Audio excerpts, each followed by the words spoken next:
The condition is really crazy condition. I mean, that shouldn't give away the whole secret to professional windsurfing. Matteo Aquino giving Antoine Elbow a run for his money. Here we go. Woo! What a finish. The guy is kind of talking bullshit. The team's just got to work a little harder. Welcome to the Windsurfing Podcast, back again for episode 12, and this week we have got another banger. Oh yes, we hear about this, how this man turned down a $250,000 contract to stay with his teammates. But that team went on to stop the dominance of Bjorn Dunkerbeck. Oh yes, so maybe it was worth it. We also hear what Bjorn Dunkerbeck said to him after he'd beaten him. After so many years, I think 12 years of dominance. We also hear what he's up to these days and how he's pretty comfortable in his new role. We hear about probably the most outrageous excess bag story ever. Everyone knows about it on tour, but I think you guys deserve to know at home. And it is massive, massive. It involves 75 bags.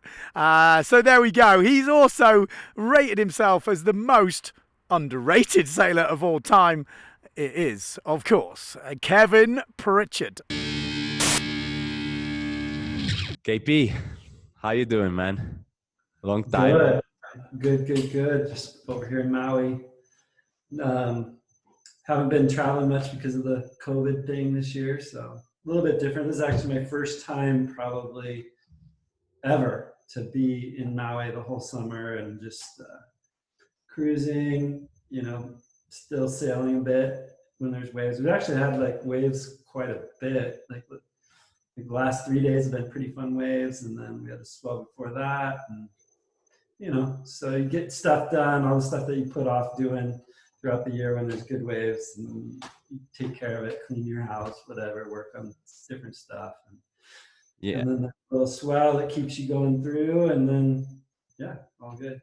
Yeah, I don't know if it's just because you guys all have been there now, which hasn't happened before, or what it's been, but it just looked like it's the best Maui kind of spring, summer ever, Like, actually, I think it was the best spring ever. Like, no tourists, no photo shoots, like Ricardo and Victor and like those guys, they made the right decision to stay, and they scored. And everybody else, once they locked it down, they couldn't get in here. And it was just probably, on top of it being no people, it was probably the best spring I could remember in quite a few years. So yeah. Do you still sometimes stop and think oh, I'm living in Maui, what a place. It is actually in doing this lockdown, you've had to get a little bit more normally when you get bored, you go to California or do something different, go for a road trip. And we've just been here, so you kind of been exploring your backyard a lot more, going, checking out waterfalls and just trying to get creative on this small island. And it's been fun for me. I've gone to so many new places that I've never been, in the last 20 years. So it's pretty cool. Yeah, I guess that's kind of my next question. What does a pro windsurfer, especially living in Maui, a retired pro windsurfer, let's call you that, I'm sorry. Right. Even though you're the age that some of the guys are still on tour. Yeah. What does a pro windsurfer do on retirement, especially in Maui, which is probably a place you move to for windsurfing, right? Yeah. And then windsurfing is not really your main, job anymore. Yeah. Well, I still do I do all the ESI sales testing, and I'm helping them with their social media and all their media stuff. So that keeps me pretty busy. We do the free ride sales and the wave sales and testing and photo shooting and stuff like that. So still quite a bit out on the water and you know, just because I'm not competing, you're still working and doing, you know, doing the fun stuff now without the pressure kind of. So it's not so bad. Yeah. But you didn't always live in Maui, did you? You're born in California, if I'm correct. And Yeah. what was the move about? Was it like Matt and Kevin are gonna be pros, or just let's move to Maui because it's beautiful and we can windsurf? Because your parents were keen windsurfers, right? Both of them. And Yeah. Well, Matt kind of, you know, he's older than me, so he moved over here maybe 2 years before me, and then just kind of flowed. You know, it wasn't like, oh, we're going to Maui. We just kind of you know, Matt moved, and I was doing like local races around California and in the gorge and stuff like that, and so I kind of knew his level and my level, and then as soon as I got out of high school, I moved over here, and that's when we kind of just really started progressing because we were windsurfing every day. We were windsurfing together. I was pushing him, he was pushing me. He had the experience of going on tour for 2 or 3 years before I did, so he could kind of, you know, he knew the level, and he knew, you know, when we'd go to a new spot, or we'd go to a spot that he went to, you know, he'd already have some things set up, so it made it really easy for me to come in there and integrate into the, you know, being a pro. So it wasn't like this huge decision. It kind of just flowed into, you know, we started competing and doing well, and you know, one contest led to the next contest, and we just kept going from there. how competitive were you with each other?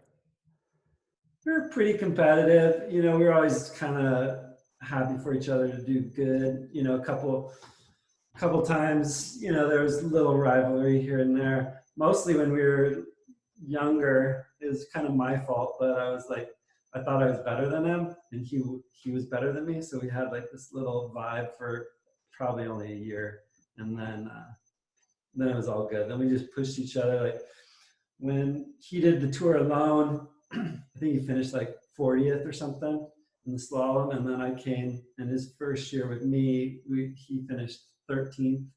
I finished 15th. So that kind of just being together. We were friends. We were friends in high school. We're friends now. So just you know, just being able to have somebody that you care about and push you, and you want to beat him and he wants to beat you, and we just progress that way really easily, you know, and we live together, we train together, and we both wanted the same things. So we were pretty on it, definitely. Yeah, sounds like definitely a good setup, especially for the younger brother. I mean, Matt has been obviously super successful with multiple world titles and whatever, but there is this thing like that shows that a lot of the top athletes are like younger siblings, just because it's so much easier to follow that lead of the older one. Yeah. You know, You have brothers? yeah, my brother is 5 years older than me, and that was my measuring stick always. Right. You know? And then for a 13-year-old to look at a 18-year-old and want to be at his level is huge, you know? Yeah. And I guess, and I think, you know, you, like when you're a kid, you don't even think that you don't even understand that you're not as experienced. So you just go into his level almost. And I think that helps a lot. So. yeah. Was it always, because the Gorge series, some races in California, was it always racing, and just when you got to Maui you started getting into waves and stuff? Because it seemed like to be a pro windsurfer back then you needed to be very versatile, right? Yeah. We wave sailed quite a bit, like in California, and we go to Baja a bunch, and my parents were both windsurfers, so they enjoyed taking us down there like on our school breaks and stuff like that. So we probably were definitely better at racing than waves, I would say. You know, we just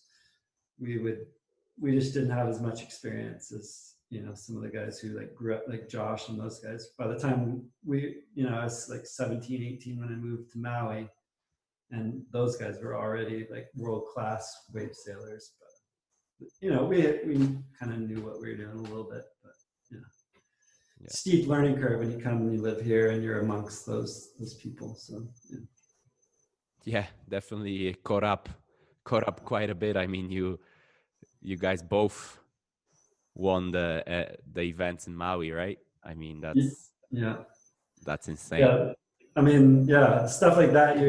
You're asking me like, what's it feel like or whatever. But to think about coming from a place like California, if you saw where we grew up, you'd be like, whoa, that's pretty radical. Like 2 hours from the coast in Southern California where there's not much wind with waves and stuff. So, and then to win an Aloha Classic, it's pretty cool feeling for sure. Tell me about it, coming from Poland and trying to compete. Yeah, I would say though, even from what I've seen in Poland, you guys have a much stronger group and higher level than. That was one of the things, like when we were growing up, we had no clue like if we're good or bad or whatever. And in, I guess it was 1988, were you even born then? No, you weren't even born then. 88, I was like 12 or something. And my brother was 15, 14. We went to the gorge for the first time and we saw these kids out there racing. We're like, man, let's try that. I wonder if there's a race next weekend or something. Let's try it. Never raced, no idea, Yeah. And like we saw Josh Angulo. We're like, oh man, there's the Angulo kids, man. They're so cool from Maui and stuff.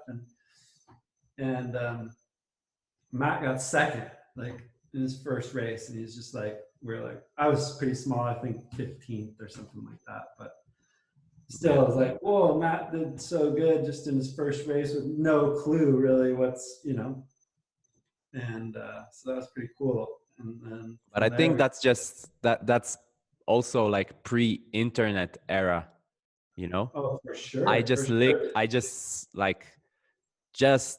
got to the end of that era, and like I blame the lack of freestyle and wave ability on that, because like I talk to the younger guys and I'm like, fuck man, it took me like a year to learn to Vulcan or 2 years or whatever.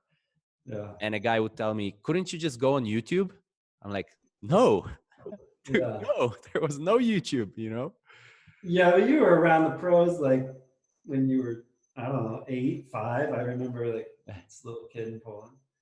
But I think you guys have a great little, race scene and pro scene of top level competitors versus in California. If you went out in California now, I bet you, like, I don't think there's people windsurfing there anymore. Like nobody. Maybe 5 guys on the right day if you're lucky.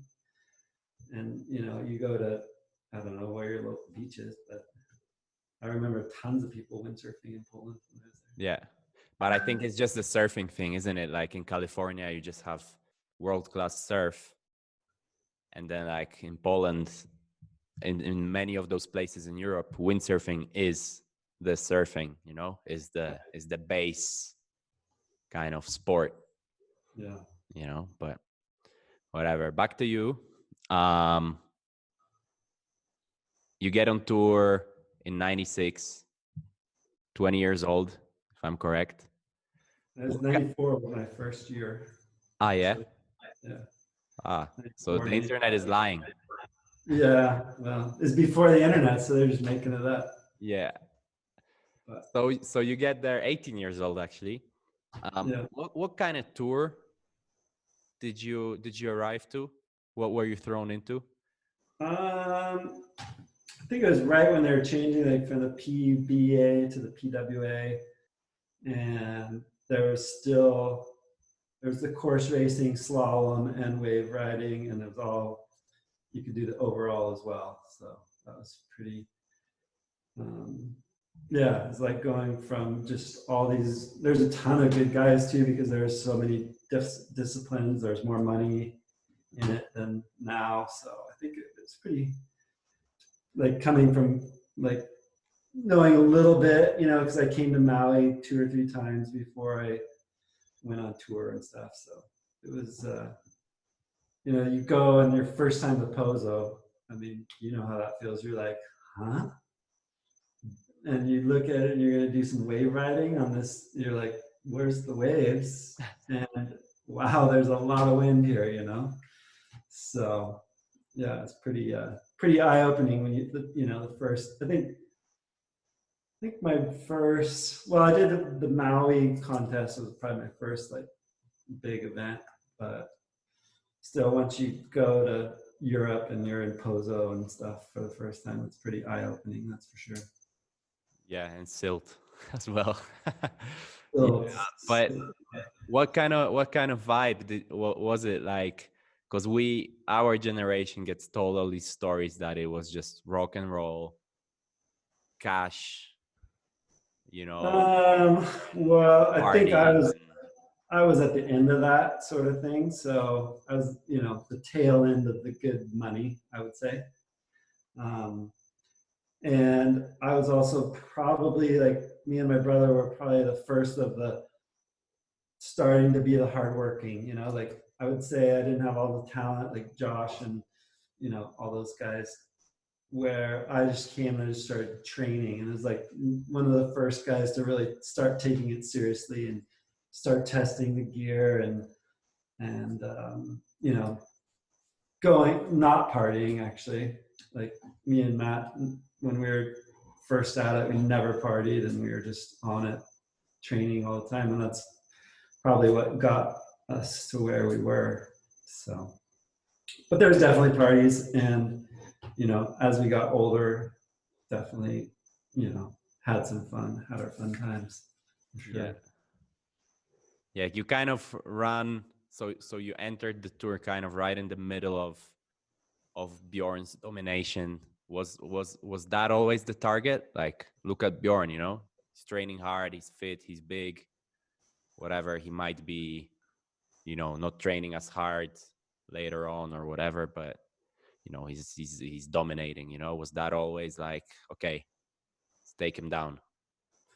Probably not, like definitely not the first year, maybe the second year a little bit, but then once we started figuring it out, you know, then it was like, yeah, let's do it. And yeah, that was definitely the goal, to beat him.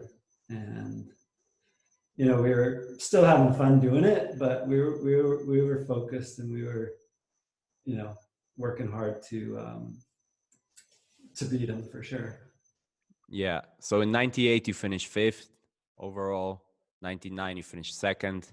When did you start believing you could actually, because it's like, I don't know, from my personal experience, this thing about like believing before good stuff happens is really, really hard, you know? So there is a moment where you're actually, shit, I might actually be able to do it, you know? Well, I don't know. You know, like in '99, I was super close to winning. Like, I don't know what the point situation was, but it, you know, it was like a couple points. And then in 2000, my gear was just so amazing. I had such an advantage. I didn't even have to believe. I just had to show up pretty much. You know, I had custom gear and it was so good and nobody else could get it. And, you know, part of that, I think, was part of the fun, was being able to use that part of your mind to develop like constantly. Like we'd go to a race and, you know, something didn't feel right. We'd go back, we'd test, we'd, you know, recut our sails, do this and that, and come back and dominate again, you know? And for me, that was like half the fun, was getting that creative side. Like, oh, let's try putting more carbon on our front ends of our booms. And then, you know, we do that. And then dominate, and then the next race, all the other guys would do that, and then we were just one step ahead all the time. And then a lot of guys got pissed off because we had access to do that, and that's where the whole production thing kind of started, was with us just, we were always, every race, we were building new sails, building new boards. And like, I wasn't one of the guys who came with like 30 boards. I usually came with 3 boards, and that was it, because we were always traveling from here. I'd usually have a backup of probably each of them, but still just 3 race boards. And that's what I would use, so it wasn't like this full huge equipment thing, but it was just the creative part that I enjoyed, the testing and being able to get your gear. And then towards the end of my career, when it went all production, if you didn't have your stuff figured out before the season, you're pretty much done. And that was always kind of it just, lessened my motivation to keep going. Yeah. Yeah, it is. It must be amazing that you can just go back after every event and just, okay, new stuff. Because it gets you, anybody that, well, I don't think many people that will listen to this have worked in R&D, but it's such a nice drive to get on the water, Right. It gives you like, after, 10 years of doing it or whatever, it gives you that motivation, because you're like, oh, let's try this, let's try that. Oh, no, that didn't work. Oh, that did work, or whatever. And, I had my brother to test stuff with, and we were just always pushing, and yeah, it was definitely a good era for sure. Yeah. And once we're there, we have to talk about one person that I think, many people give a lot of credit with your success as well. Uh-huh. When did you first meet Phil McGain? He was definitely early on with like him and Matt started to hang out, and then when I came on the tour, they were already hanging out. So that's kind of how we met up. So yeah, and again, he was definitely a great mentor of testing and also just the seriousness of it and not going out and partying or whatever. But Matt and I both, we weren't really super into partying, so we fit well together. And yeah, he definitely helped me along, and we developed all the gear together, and it was definitely a good time. Good energy of working towards a goal, for sure. Yeah. How instrument, like, would you say it would take you a little longer if Phil wasn't there, or it would, be completely I mean, sure, he's definitely a huge help to, where I wanted to go. But at the same time, like, Matt and I would say Matt would be more instrumental than him, just because we were brothers and we worked hard and we sailed hard, and having Phil come on and just give his expertise to us definitely, fast forwarded the whole project, for sure. Yeah. And that whole thing of the team kind of coming along with you, Matt, Phil, and Scott Fenton, if I'm correct, that was must awesome. have been... we trained together, we tested together, we bounced ideas off each other. We were all focused on winning, and yeah, I'm sure when you're hanging out with other people that are better than you start getting better. It's just the way it works. So, and yeah, it was awesome. Yeah. So then, after you almost win in '99, I don't know if I have that timing right, because you were actually, all you guys were on Neil Pride, right? With Barry being the designer. Kind of a little bit of a competitive vibe there between Barry and Nils, I guess, in Neil Pride. Yeah. Nils Rosenblatt. And then at one point, Neil Pride offers you like a huge contract, but it's Yeah. just you. No Yeah. Barry, no Phil, no Matt, no Scott, basically. Yeah. Kevin Pritchard, not the team. Yeah. Take us through that. First of all, you could, if you want to spill what the contract was. If not, I don't mind. But take us through that decision process. That, you know, you got the money, you got your boys, and it might sound in retrospect like an easy call, but Yeah. holy shit, it's not. No, it was, well, actually, I didn't really hesitate that much because I believed in the system that we had going, you know. Barry, who, you know, awesome sail designer, you can't take anything out of that. And then we just had this synergy. And then Neil Pride, I think they put $250,000 for me to go sign with them for 1 year. Or, I mean, it was just $250 a year. And I turned it down to go, basically, I think, I don't know, I want to say I was like 30,000 or something like that to go sign with these guys, you know. And you're looking back on that, and like, you were the guy. You're like, you're the next guy to beat Bjorn. We'll put all our eggs in your basket, or you can go, you know, for no money and be with your friends and take, you know, take them to a world title with somebody else, you know. So it wasn't easy. And I remember, like, after that, like the next year we started working with Gastra, and I just, like, the loft we moved into didn't have a plotter and stuff like that, and I was up, or the plotter wasn't working, so we couldn't build like custom sails on Maui, and so we had to get old sails and we were recutting them, and I was just like working on this stupid plotter, like trying to get it to plot out all the panels so we could make custom sails, and I just, you know, I remember a couple times just losing it, like, why did I take this? Because, you know, we just didn't plug it in and have the same sails we had in Neil Pride. You know, we had the different parts, different cambers, different this, you know, and you just can't snap your fingers and, you know, make lighter cambers, make, you know, different parts and stuff. So it took a full year of like struggling.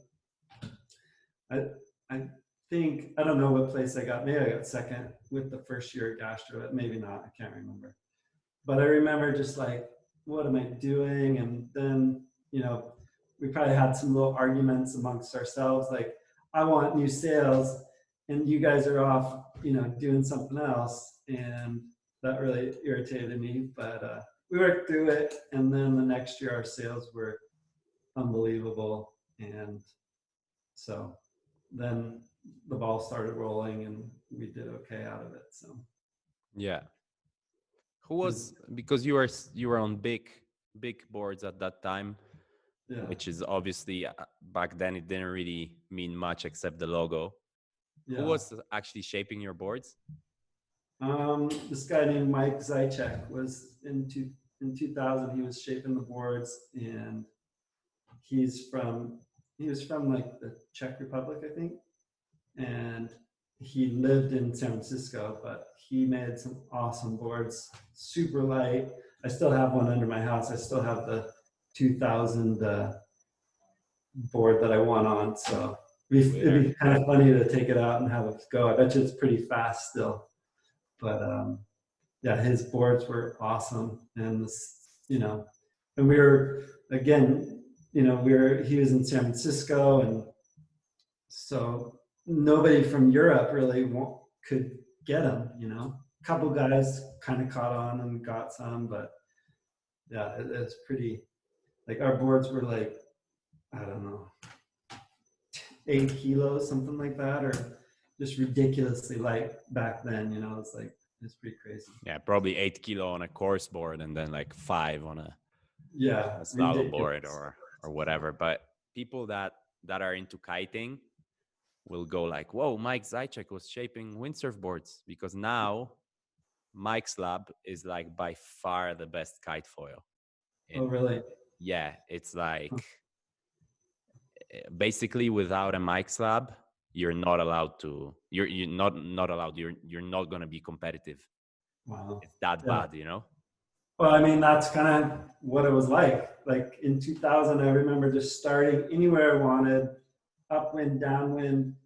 Like I was, not half the size of Bjorn, but almost. And I was just rolling over the top of them at ease. And you're just like, wow, this is insane. So it was pretty cool year to go and just, you have those hardships of like, just why didn't I just take the money? I could have been easy sailing on Neil Pride, and then to just keep working away to getting the sails and the tools that you need to win. And then It is pretty funny because it sounds like you could have had Neil Pride, you could have had, I don't know, Alex Aguera boards, you could have had stuff that is proven to be really good, yet you chose a totally different path. Yeah. And actually, took the risk and succeeded.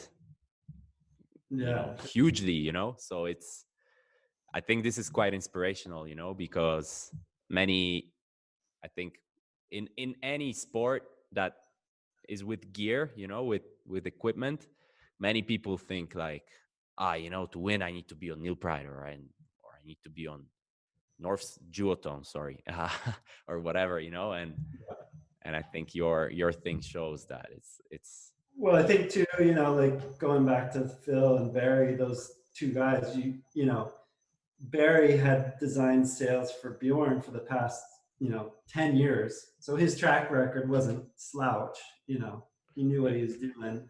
And, the key thing was just that we were all working hard at the same time. That was the, most important thing to keep the whole train going, so, which we somehow managed to do for a couple of years. So it's good. Yeah.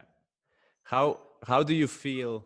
I read an interview from, I guess, 2000 or 2001.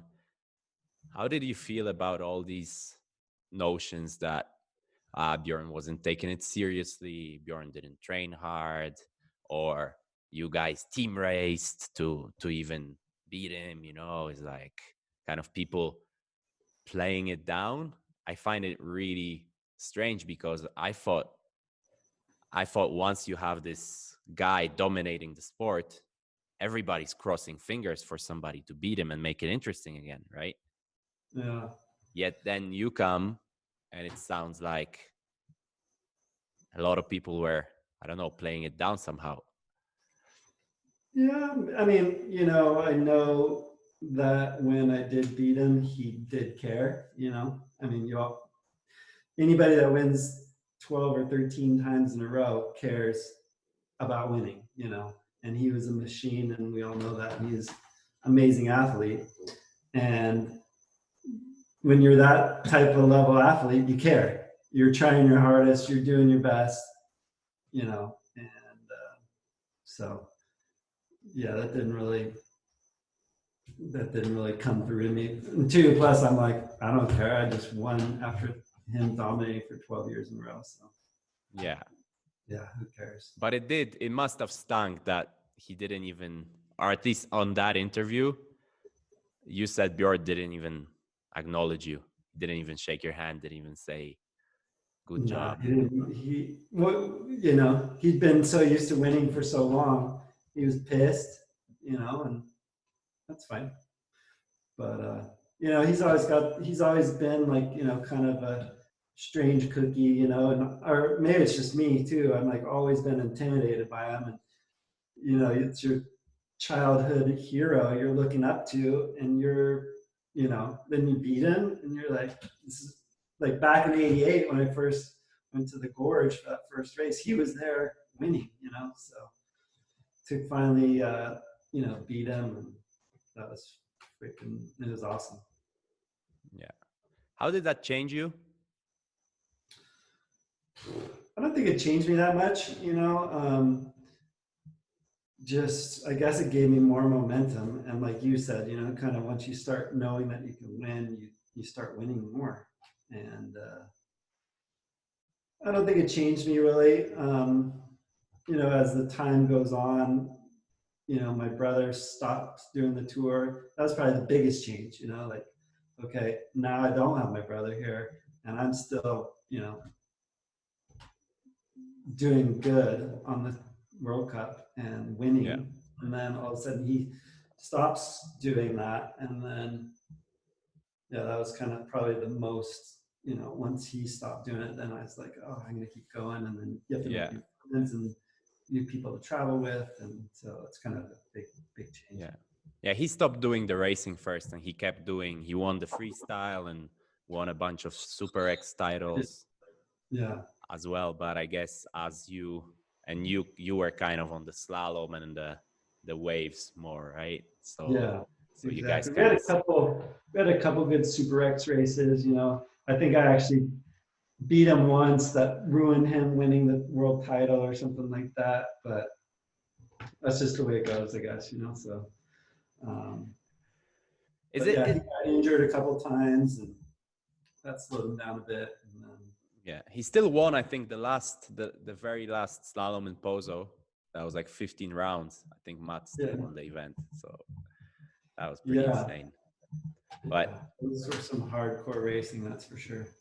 Is it fair to say, to divide your career kind of in two parts, like up until, you know, winning that 2000 overall title, and then kind of, you know, from there you're not the underdog anymore, you're always the favorite, yet there's some sort of monkey off your back? And I don't know, from all these videos, from all these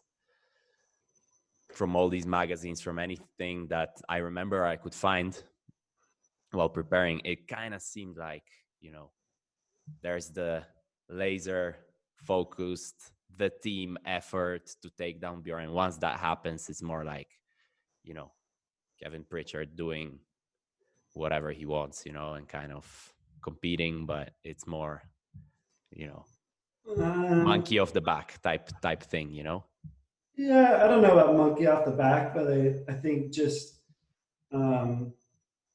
yeah, I definitely feel like I had, like you said, a little bit of the two career things. Like probably in 2005, I think probably that's right around when Matt might have stopped competing, or 2000. Well, no, actually 2006. But 2006, I was kind of on my own when I won the Wave World title, and I was doing, I don't know if Matt did the full tour, or just maybe that's when he won Pozo. I think that, like, he didn't go to Cabo Verde, he didn't do the Wave thing, and I won the Wave tour kind of without him, and that was kind of a change for me personally. Like, I won in 2000 with the full support, full team, Barry, Phil, all those guys, and then in 2006 I won. Phil wasn't doing any of the stuff, and it was kind of just me. First year of Maui sales, I think that was, and Phil was off doing something, who knows what, and I, you know, kind of won it on my own. And so that, for me, that was kind of a cool thing of just something that's totally, it was totally different. So yeah, kind of, I was having more fun. I was, you know, going to parties, doing things like that, and winning at the same time, which versus like in 2000, it was none of that. It was just like full focus on. So. Yeah. You mentioned, I need to jump on this segue a little bit, because you mentioned Maui sales, and you were one of the founders, weren't you? I think not many people know that. Yeah. And then it quickly turned into, not the most healthy situation, I guess, between you guys. So what happened there? I mean, again, it was a sort of another same situation where Gastra said, hey, we'll take you and Matt and Phil and Barry. I don't know if Scott was still involved then, but Phil and Barry, we don't want to work with you guys anymore. So again, it was like, and we had a great deal with Gastra. We had a great thing going with it. I don't know why that happened, but, and again, I turned down the money to stay with Gastra and to go with Phil and Barry. And then, so we did that. We put our heart and soul into it and getting the brand going and doing all this stuff and lots of work. And yeah, and then as it kind of unfolded, Phil had other obligations that he was doing, and he just wasn't putting in his full motivation, which the past 15 years I had with him, you know, his help and stuff. So, and I had a short window of making good money still. And so I just got frustrated, and finally I went back to Gastra and rode for them for a couple of years, and then started with Ezzy Sales after that. So Yeah. that was kind of the end of my PWA sort of thing. I started with Ezzy, and then, yeah. So you don't want to get into that? Okay. No, I'm open. What do you mean? Yeah, like what exactly happened there? Because I read like a thing like that this was the worst windsurfing experience of your life, and you shouldn't make business with your friends and things like that. True, all true. But yeah, no, I was going to the events. I was spending all this money going to the events. I wasn't making any money. I was investing in it. And Phil and Barry were on Maui it was looking back, it was a difficult time for Phil. He was going through a divorce and all his energy was on that. And so I'm just there, like, not making any dollars, actually investing into the company, doing testing on my own, you know, just like out in La La Land. And for what? If my partners weren't doing their part of the deal, then what's the point? Yeah, And so it no wasn't fun. math, and then these guys probably just ran out of steam after 20 plus years of just grinding. Yeah. So, you know, and yeah, the way it all went down was like not good, you know, like after 20 years and me turning down loads of money, as we talked about earlier, you know, and then the day I said I'm quitting, he comes over and gets all my sails from under my house, and I literally had nothing to sail on. Like, this is a friend that I've you know, put, you know, so much of my life and career into, and granted I got a lot back out of it, but just the way it went down, like that kind of stung, you know, after turning down money and, you know, whatever other opportunities to do that, and then you can't even go sailing the next good swell day. I just didn't like it. So. Wow. But you live and learn, and you know, that's what he believed, and that's fine. And you move on, and you go from there. So did you guys ever clean the air? Not really, you know, that kind of just burned my bridge with them. And you know, I say hi and he says hi at the beach, but that's about it. You know, it's like, what's the point after you put, you know, maybe he feels the same way about me, you know, like he gave me his knowledge, and like you were saying, so many of the people, you know, attribute it to him, and he definitely helped me win a world title for sure. So I'm not taking that away from him, but just the way it ended, I didn't appreciate it, and so that's how it ended. That's crazy. You did have some insane moments with Maui Sales, though. One thing that really stuck with, I think, not only me, is that Cabo Verde 07, I think. That aerial, it must be like up there. It must be the biggest ever done in a contest. With the blue cross kind of Maui sail. Yeah, that was probably the best event I've ever been to in my life, for sure, by miles. Starboard tack, it was the best conditions we've ever had that I've been in any contest, for sure. So that was definitely a good memory. That was one of the one spots I never won at. So I always had the Josh Angulo factor there that pissed me off, but Yeah. it's all good. So, Who knows? Maybe you'll get a shot. Maybe. I'm done. Yeah, you're done, and then every year in the Aloha Classic, you're like top 4 at least. Yeah, I don't know. But yeah, that was like one of the other, probably most memorable things is going from winning the Aloha Classic in 2000 and then winning it in 2016. Like that's pretty awesome to win it 16 years later, and you're like against these young kids and stuff. So that was pretty good moment in my path of life, I would say. Just it kind of felt good, that's for sure. Yeah. So the Aloha Classic in 16, the Cabo Verde contest, winning in 06 on your own. Is there anything more that really stands out in that kind of second stage of your career?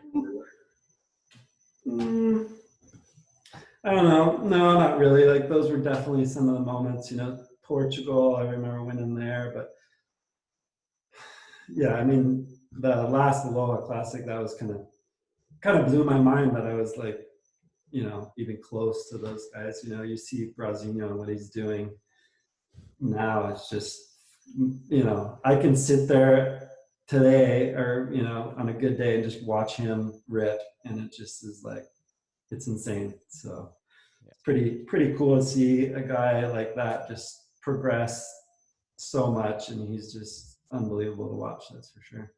Makes a lot of the top 10 wave riders in the world look quite bad, I have to say. It's insane, and we got so used to these edits on Instagram.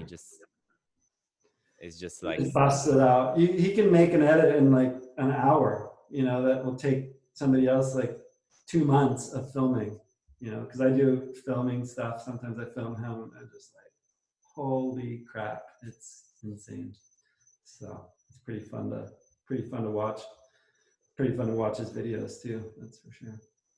Okay. Now that we went through all the kind of easy stuff, there's a hard question. Oh boy. The most known around the windsurfing world, and maybe you're gonna kill me for revealing this, but the most known, the theme Kevin Pritchard check-in or traveling story is that you guys just freaking printed out. You were printing out for a stretch of time baggage tags. It was just one time, and it was in Fuerteventura, and yeah, we had like all these people that wanted bags going back to Maui because they were doing different stuff, and I ended up with 75 bags of people's bags and my bags and everything. We ended up printing them out, and we made one bag tag number. That was our problem, is we didn't make like different bag tag numbers. So every time the same bag tag number after 75 went through, they're like, what the heck? And then that's where the trouble came in. So that was a pretty wild experience as well. Yeah. What was the trouble? Because there's various, the story grows as the years progress, the story grows.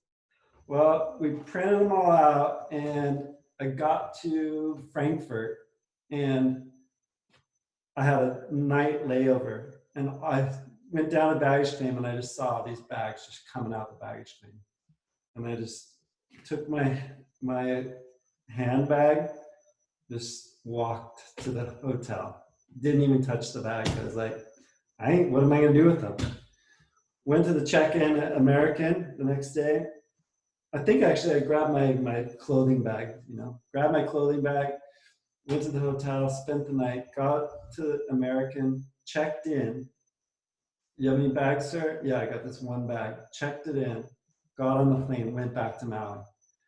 I get to Maui and like 20 bags show up because we had the whole thing on. Didn't check in one bag on American.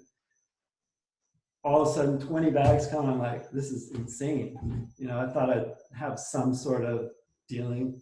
Next day, get a call, oh, another 20 bags come in. So we're like, this is great. Then the next day, 10 more bags come in, and then I get the call. Like, this is American Airlines. I'm on a conference call with the FAA, head of security, and we have a lawyer here from American Airlines as well. And I was like, oh boy, here we go. And so they just started talking. They're like, well, first of all, you used our logo, which is a breach of copyright. You checked in bags over international security, blah, blah, blah. And I was just like, uh-oh. And they're like, well, we're going to call you back on Tuesday. We recommend you get a lawyer and be ready, you know? And so then they called back, and I didn't have a lawyer, and I just talked to him. I was like, yeah, we just lost our bags before. We wanted to make sure we had, you know, all the bags knew where to go and blah, blah, blah. And then they're like, oh, okay. And then they ended up charging us like $2,500 for the storage, and then another $2,500 for the lawyer fees and all this stuff. But $5,000 for 75 bags, it was Not fine. too bad, yeah. Not too bad. I don't even think we lost one bag from that whole thing. Not one official American Airlines bag tag on any of the bags, and we got them all for $5,000 from Fuerteventura. Okay, so all the stories that you got in real trouble with American, and this is all. Nah. So you still fly American, and you still get upgraded because of Yeah, from time to time. Yeah. That's great. Yeah. That's amazing. No, yeah. So you played that down, that story. I thought it was like a procedure you guys been doing for 10 years, and then you finally got busted. No, you know, and no. that's Like how the stories grow. You know, I like that. right now the story is like the team, they've been printing out tags for 10 years, and then KP was flying, and then he got busted, put in handcuffs in Frankfurt, and then he got barely escaped, and he got banned for life from American Airlines. You know, Yeah. this is what the story says now. So I'm glad like you cleared that up. Yeah. Yeah. So let's go back. You're on Gastra. The Maui sales thing kind of burns down. Yeah. And then 2010 was actually my first year on tour, and 2011, you after that year you decide to stop, even though you're well competitive. You're still winning finals, still doing podiums. That year maybe the gear wasn't the best, and the money was definitely shrunk by that time, right? But what was that process like to, okay, fuck this, you know, I'm here busting my ass for things that I've already done, and what was the process of like, it's time to move on? Well, I don't really know, but the main thing was the Ezzy sales thing, and I used to be driving to the gym every morning, and I'd see David running. He'd be running every morning, and I'd be going to the gym, and I never talked to him. But I'm like, man, I'm gonna work for that guy one day. I just feel it, you know. He's hardworking. He's a straight arrow. I'm hardworking. I like to get the job done. I bet you I can work for him one day. So anyways, that goes on for a couple of years. And then, like, I don't know what happened with the Gasha thing. But anyways, I wrote to David, and it was just right at the time when, I don't know, but anyways, I wrote to him, and he's like, yeah, we need somebody. We want somebody to do the US stuff and blah, blah, blah. And I was like, thought about it. And it was right when the IWT thing was starting up. And I'm like, I'll go to that event and do that. And do the tour and stuff like that for a bit. And yeah, and so he didn't make race sales. He didn't care about the tour, and he just wanted somebody to promote his stuff and test sales. And it was probably one of the better decisions I made of my career almost, it's been 10 years now, 10 years with Ezzy Sales, and I'm doing exactly what I love to do. I'm windsurfing every day. It's good. I'm testing gear, which I love to do. I'm taking photos of the gear, which I love taking photos and video. And, I get to, when Graham's here on Maui, I get to film him and make cool videos. We made some unreal videos like Tourists of the Sea and all this stuff on YouTube and Vimeo and stuff. And, it's like literally the dream situation. No pressure to compete. Just, go and do promotion stuff. And it was, I built up all that stuff, of knowledge and experience, and, people would trust me with what gear I was using and things like that. So it worked out amazing. And now I'm still being able to be like kind of a pro windsurfer and living the dream. So the guys at Ezzy have helped me so much and supported me, through doing this, and it's been a good working relationship. So I couldn't be happier with that. Around that time, 2011 or 2010 maybe, I think it was my very first event on Costa Brava. Costa Brava, exactly. And Ross Williams was coming with his girlfriend, so he was selling his free accommodation, and you had to stay with me. I knew those guys from when they were coming to Poland, so I bought his free accommodation. And looking back, I'm like, oh my God, if somebody, like, I'm not a multiple world champion, but if some kid treated me the way I treated you, I would have fucking killed him. Like, I think it was like... Me or the way I treated you? No, the way I treated you. Oh, okay. You're like this freaking 30-something-year-old multiple world champion, and I'm like 18. And I think it was myself and Gonzalo in one room sharing. There was another room. With somebody. I don't remember. In this one hut, in this one little wooden hut. Yeah, and then what was left for you, because you arrived last minute, was the floor in the living room. Oh, it's insane. If I think about it, you must have. I don't know how you put up with that kind of stuff. And then you were jet lagged, and me and Gonzalo were snoring like like crazy. And then I wouldn't do my washing up. And if I look, like, I never thought of myself as arrogant, but that must have been so bad, like so bad, I don't remember it, so it's fine. I don't remember you being so bad. I just remember the time of, I just remember you probably like, oh, what is this guy doing? We were probably thinking both the same thing. Like, here's this world champ dude sleeping on the floor. What's he doing? Yeah, and I had a million questions, and yeah, so from the bottom of my heart here publicly, sorry for that week. Yeah. Yeah. Okay. Yeah. So then you move on. So now that we got this out of the way, then you move on. You do the Ezzy thing. Yeah. I needed. I needed that. Okay. Good. You move on, and you really got into filming, right? And filming and producing content with Johannes, whatever, Maui Nerd Productions, and you actually even produced 2 shows that got on TV. Was that something that was always in you, this artistic creative side that you mentioned, or was it just like buy a camera and it just spiraled? Well, the main reason for getting into it was through Maui Sales, actually.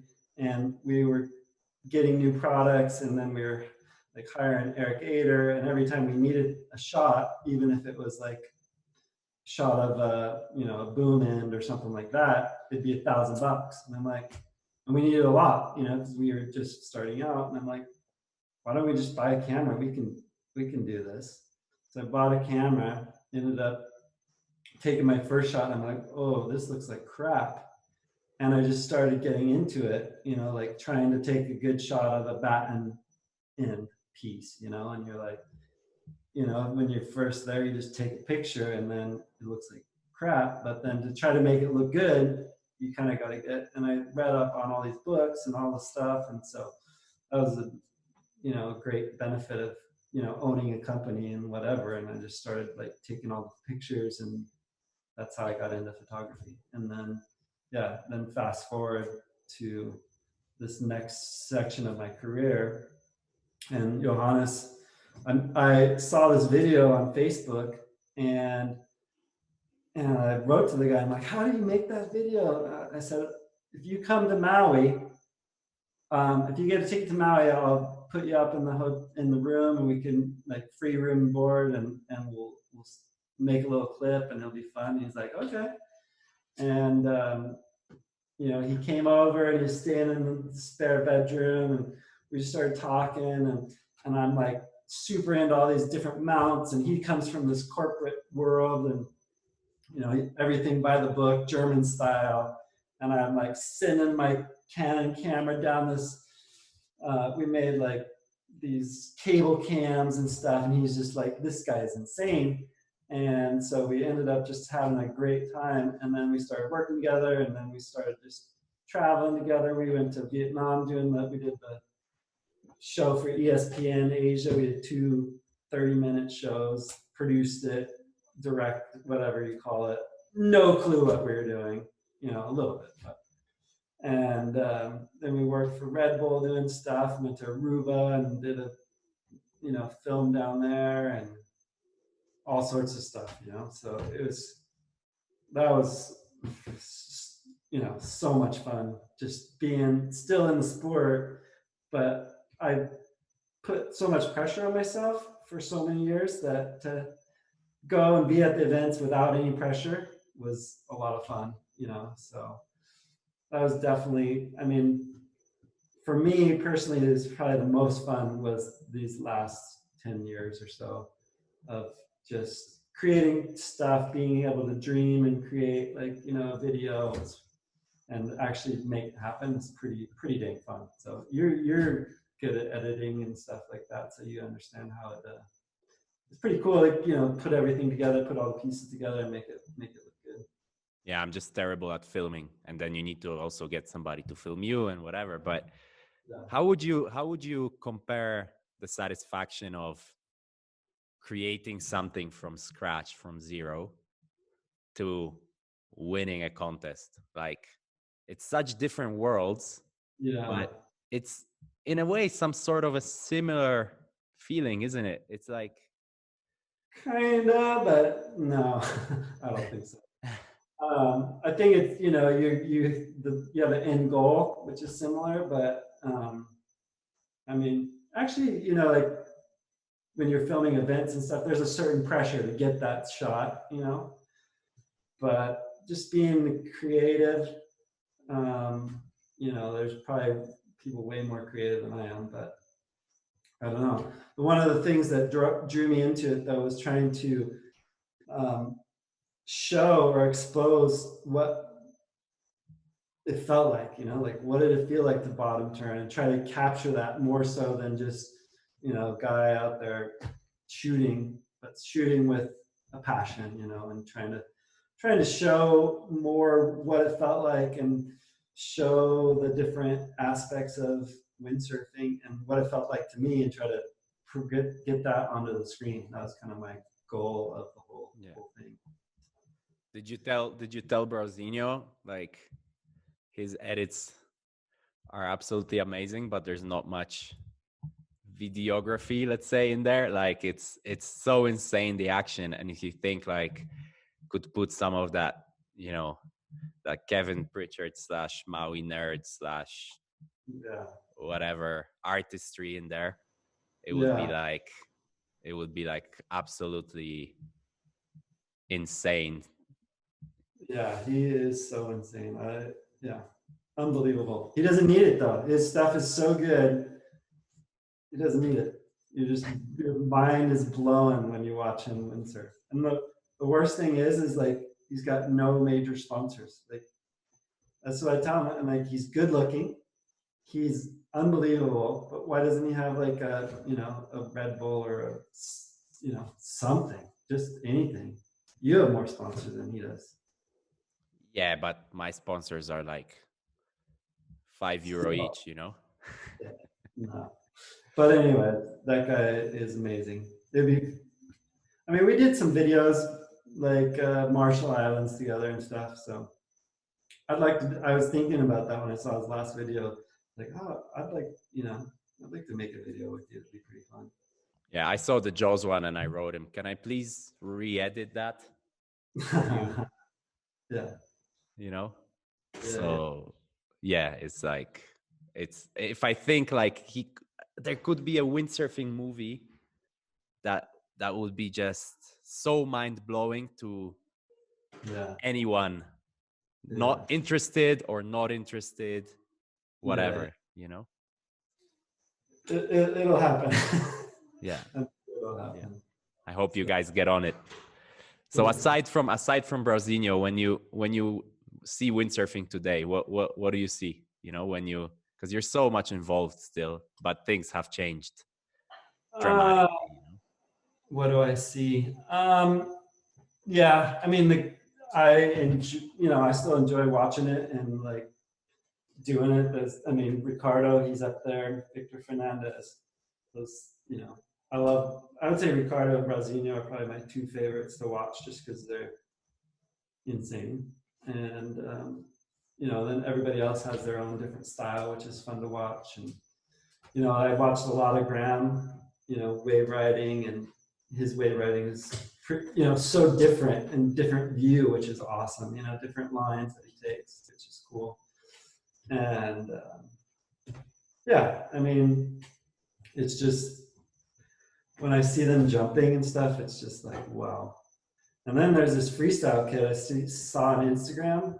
He's doing this thing on North. I don't even know the name. It's just recently posted on the PWA thing. It's just like this thing. Oh, I love that. I wish I could do freestyle.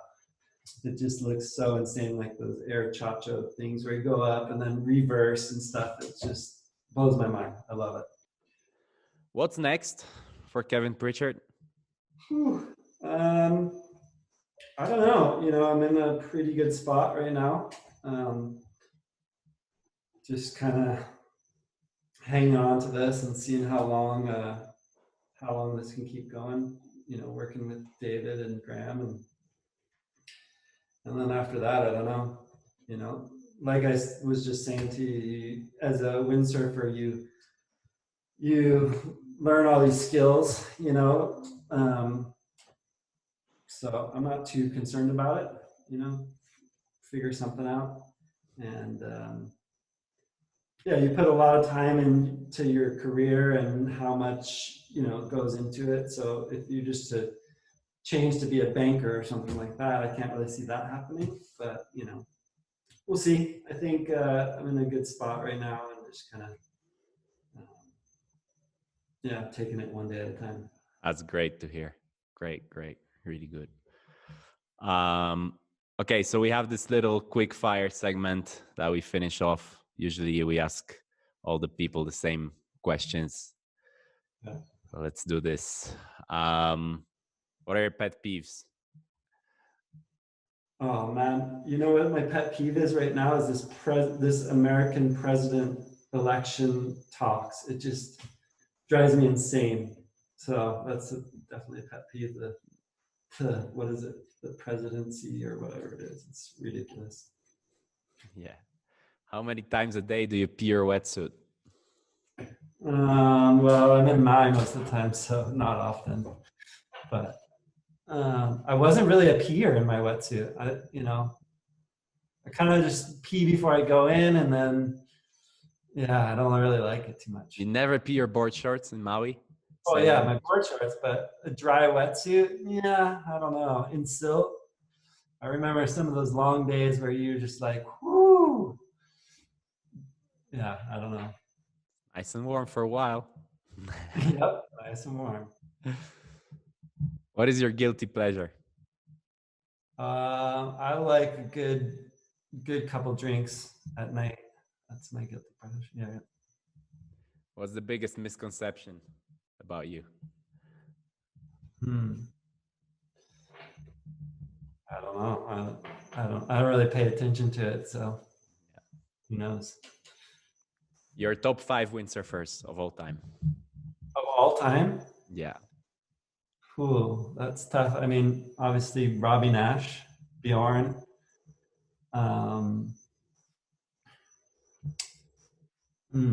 I guess Jason Brazinho. Who else would be up there? I guess Antoine. There you go. That's a 5. Hell of a 5. Yep.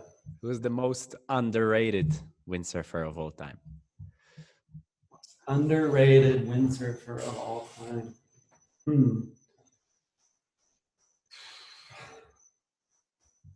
Underrated. I don't know.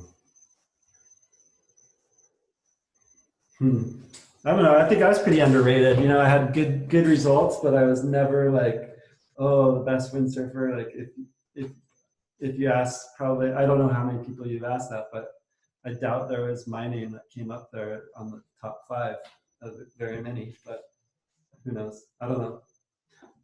Most underrated. Yeah, Kevin Pritchard. There you go. Yeah. If we were to put obstacles in slalom, is it cool or not?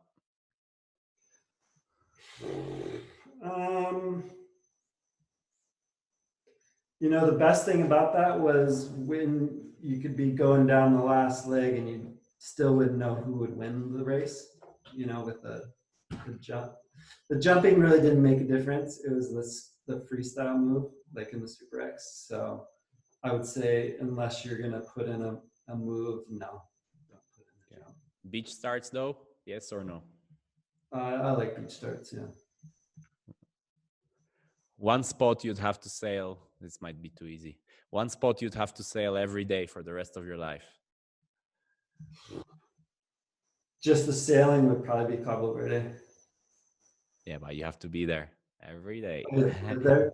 You said sailing. I mean, Maui, I don't think the sailing's that great here, but the whole package is definitely the best spot to be. Worst excess baggage bill or check-in story? I think we kind of went over it. That was pretty bad, but there's been a lot. I can tell you that. There's been a lot. You know, the Germany, we had a lot of good check-ins, a lot of bad check-ins. So yeah. What's the furthest you ever traveled specifically to see a girl? To see a girl. I don't know. I always send them here, so make them travel. It's a good tactic. Yeah. Who was your worst competitor? The person you hated to compete against? You know, I think it was Josh Stone, actually.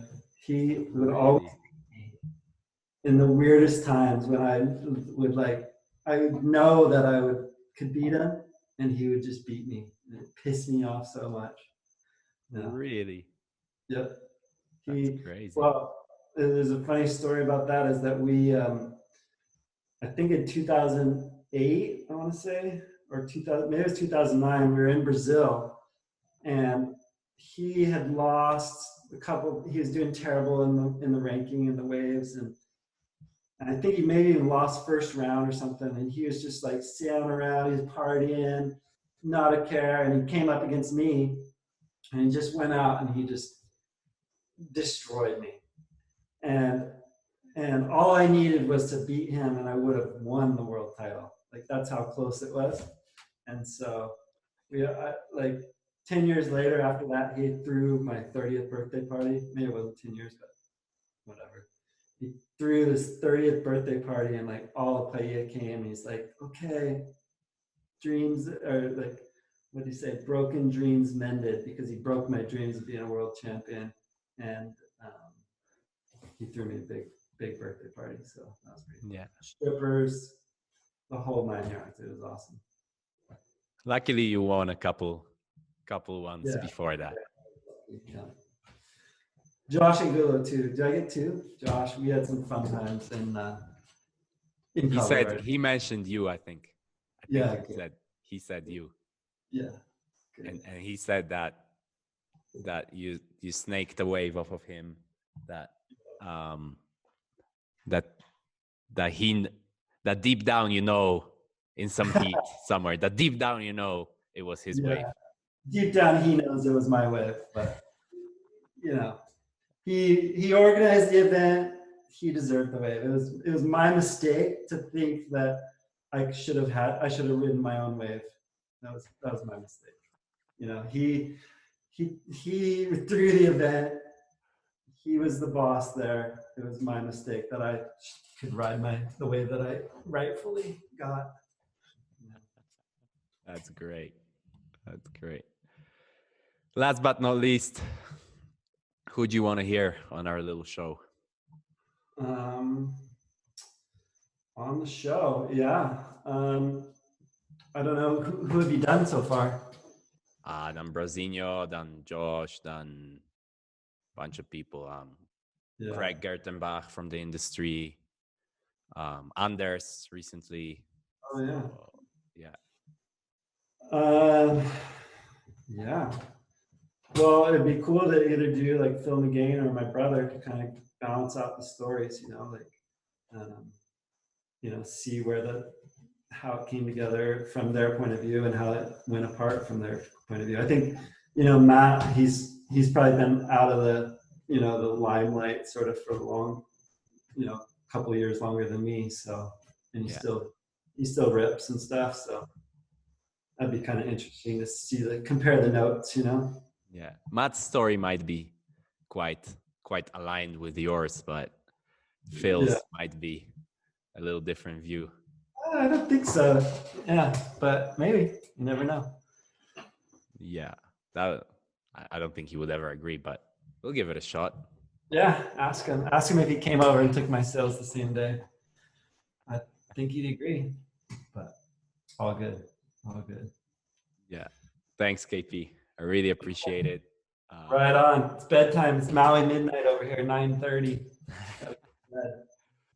Yeah. It's breakfast time here, 9:30 a.m. Yeah, good luck with your stuff.